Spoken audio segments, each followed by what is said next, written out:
All right, today we're staging a duel of ideas. And the prize?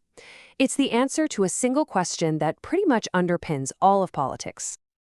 No, seriously. Think about it. Who is it? The government? The people? The law?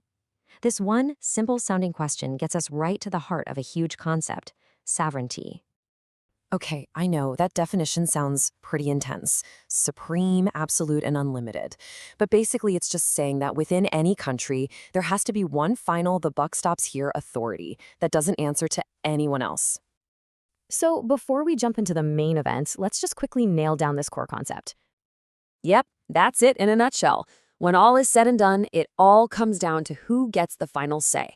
With that in mind, let's meet our first contender. And in this corner, representing the idea of a single, all-powerful authority, we have the monistic theory of sovereignty. The best way to picture monism is to just think of a pyramid. Simple. All power flows down from a single point, right at the very top. Every other institution, every other person, they all get their authority from that one single supreme source. And for monists, this power is a total, unbreakable package deal. It's unified and it's absolute. You can't just sell it or give it away, and it outlasts any single ruler or government. The sovereign's word is, quite literally, the final law. And this idea has some serious heavy hitters behind it. You can trace it back to Bodin in the 16th century, who was really the first to lay out this concept of absolute power.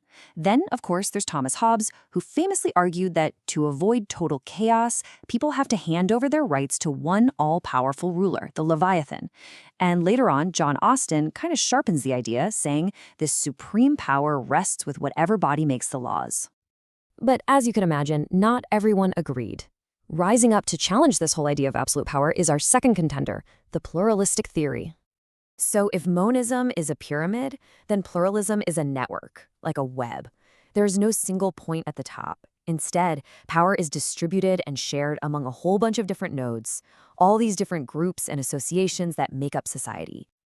And this really gets to the core difference. Pluralists argue that real power isn't just with the state. It's also held by unions, churches, big corporations, even families. They see the state as just one powerful group among many. And to stop tyranny, they believe that power must be spread out, with each group having its own authority and its own domain.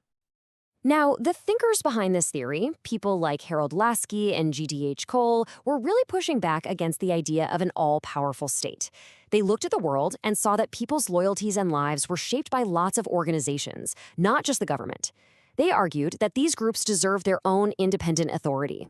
So you've got the pyramid versus the network, the single boss versus shared power. Let's put them head to head. This is the fundamental clash right here. Is there one ultimate boss, or is it more like a committee? The monistic theory gives you clarity and a final decision. The pluralistic theory gives you diversity and, importantly, checks on power. Let's break this down even more. Monism sees the state as supreme, the final word. Pluralism sees it as just one important group among many others. For monism, power is centralized. For pluralism, it's spread out. But, and this is the important part, look at those limitations. It seems like each theory has a pretty major blind spot. So the biggest problem with monism is that it just doesn't seem to fit our world anymore. I mean, modern democracies are built on the separation of powers. We believe power comes from the people. And in our globalized world, you've got international bodies like the UN, powerful media corporations. They all clearly limit a state's absolute authority. But pluralism has its own set of issues. If everyone has a piece of the power, who makes the final call when groups disagree? It can lead to confusion, maybe even chaos. And crucially, in a true crisis, like a war or a natural disaster, you really need a single, unified authority to act decisively for the good of everyone. So after all that, which idea wins? The pyramid or the network? Well, the interesting answer is that the modern world seems to have called it a draw and decided to take a piece from each.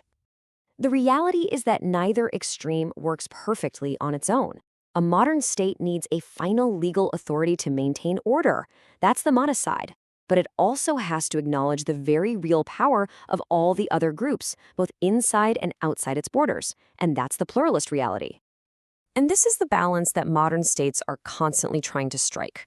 They hold on to that idea of a final legal authority, But they have to exercise that authority in a messy, pluralistic world, one where they're constrained by laws, treaties, and the undeniable power of other social groups. This leaves us with a fascinating and really tough question for our own time. When a single corporation has more economic power than many countries, and when global challenges require global cooperation, what does sovereignty even mean today? Who is the ultimate boss now? It's more complex than ever before. What do you think?